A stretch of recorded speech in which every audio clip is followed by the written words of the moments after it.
Hello everyone and welcome to a look at the original Gojira. This first installment in a long-running Godzilla franchise may surprise some who are familiar with the numerous sequels, or the 1956 King of the Monsters dub Remember. This subtitle version is easily one of the darkest kaiju films I've ever seen, but also one of the best. The next US film Slaver 2019, the Colonel Hindsight was Series 65th anniversary. Let's open it up. The film was originally Supermation effects to become a staple of the series in the genre, pioneered by Eiji Tsuburaya for director Ishiro Honda. Tsuburaya would later continue his work on numerous other tokusatsu series such as the Ultraman franchise. And the first portrayal of the Beast, the Marquis, was a late, great Nakajima Haruo, who was one of the many beloved entertainers we lost this year. The film opens on an explosion off the coast of Japan, which sets the stage of the film. While many people often joke about how the 2014 remake had very little screen time for the monsters, I actually like the idea of using Signet Build in the atmosphere before he shows up. So the coast decides to investigate the sinking of a ship known as the Eiko Maru, which went down presumably with all hands, as well as its sister ship, the Bingo Maru. They find some of the stragglers from the latter ship on a fishing boat, who describe the event as if the sea exploded in a bright flash. The writing and tone capture the atmosphere of the time perfectly. For obvious reasons, its story as a parable of nuclear war has become more relevant than ever. That's right. While the sequels in the US remakes depicted the monster's more heroic figure trying to defend the world against our threats, here, the title monster's personification of the fear of Armageddon. No matter what country handles such a matter, making film is an excellent way to deal with traumatic events, and the same as drawing a picture or playing music. While many characters in the film doubt the idea, the elder of a small fishing village sees Godzilla as a force to be reckoned with. A storm results in 9 human casualties, 20 livestock deaths, and 17 homes destroyed. While the cause is at first assumed to be a hurricane, many believe it was something else. Leaders of the country decided to send in researchers from Oto Island to investigate under the advice of Dr. Serizawa. Some of the characters said to be as the setting that appears in 2014 film by Ken Watanabe. They investigate the wrecked village and find fossils of trilobites when a warning appears on the hillside. The alarm is sounded and the village evacuated before we get our first glimpse of Gojira. The Superman technique was developed because the original plan to animate the creature in stop motion would have been taking too much time and money to do. As for the love of the anthology depicting the council discussing their findings, I'll give them some leeway with 1954. No, dinosaurs did not go extinct 20 years ago, but they also didn't breathe fire or shoot atomic breaths, so there's that. These scenes of the government meetings, as well as hapless citizens going about their lives, become franchise staples. Still present a new movie that came out last year. I haven't seen it yet, but I heard it was pretty good. Destruction scenes also have had a remarkably over the past 64 years.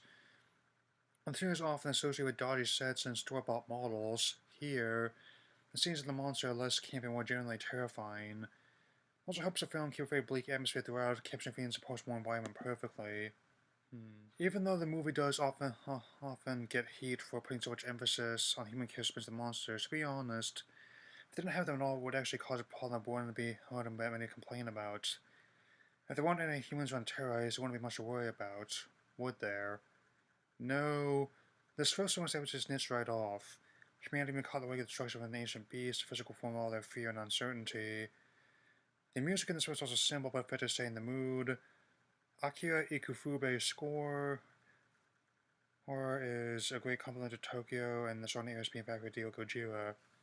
Still, the Naruto's weapons, high-voltage attacks are useless, and Gojira's atomic block and civilians blaze melt through the power lines. The staging and set design on this sequence are held remarkably well. The pyrotechnics are especially impressive. The days before computer special effects and destructive third acts became the norm. It was a big deal to do this. They had to set something on fire, blow it up, they did just that. For those raised on the more over-the-top reactions as villains in later films, this often surprises when the mother tells her children that they'll be with their father soon.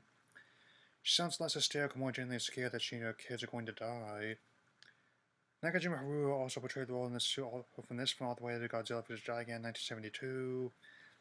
Gigan has been one of my favorite anime monsters alongside Megalon. I have no objections to seeing the new movies they're making with Legendary Pictures.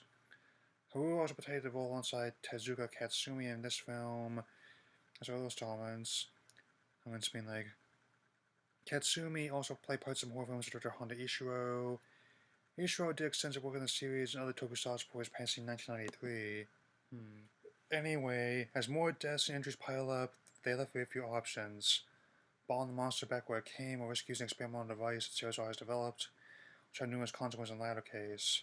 As more CSR seems to be locked into the user's device and auction destroy it because of what could happen. And as while destruction from Gojira is massive, the world will never be the same if he uses his device. To further drive the point home, we see the long panel of destruction set to be ominous sun will cause the children. Ultimately, CSR decided to take the risk just this one time, knowing full well the risks involved. I could definitely understand why the 2014 film made his descendant more conflicted man, defeated Godzilla as more heroic hero trying to restore the balance. Even though CSR hasn't had experience in diving, he decides to use the machine himself. While I may not know what to make of this setup, it's a very calm way of handling things. If he dies, the plans of the device die with him, to make sure to destroy the schematics so don't fall in the wrong hands. The Seals and another young man take the plunge in Gojira's resting place in the water. Seals have been reluctant to have most of them decide to stay down and activate the oxygen and stop after Gojira, knowing for war he'll die in the process.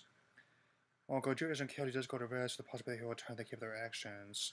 So, it closes a very bittersweet ending as all the soldiers take off their hats in respect to Seals' sacrifice and final shot over the ocean.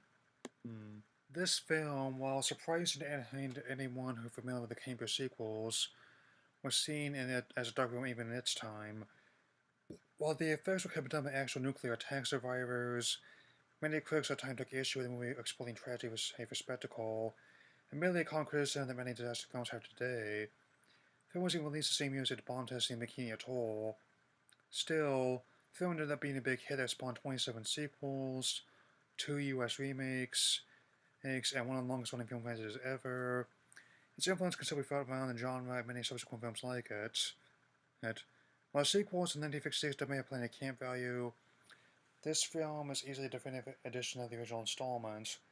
By removing Raymond Burr's narration, the film paints a fantastic picture of the horrors of war with revolutionary special effects to remain as relevant as it was when it first came out. And one of the best allegories of film for such a matter. I'm very glad to have experienced this film again, so I share with you all. 5 hating 4 out of 4. Still have much more planned for this marathon when I look at Pokemon movie I just coming Christmas Eve. See you, Space Cowboy.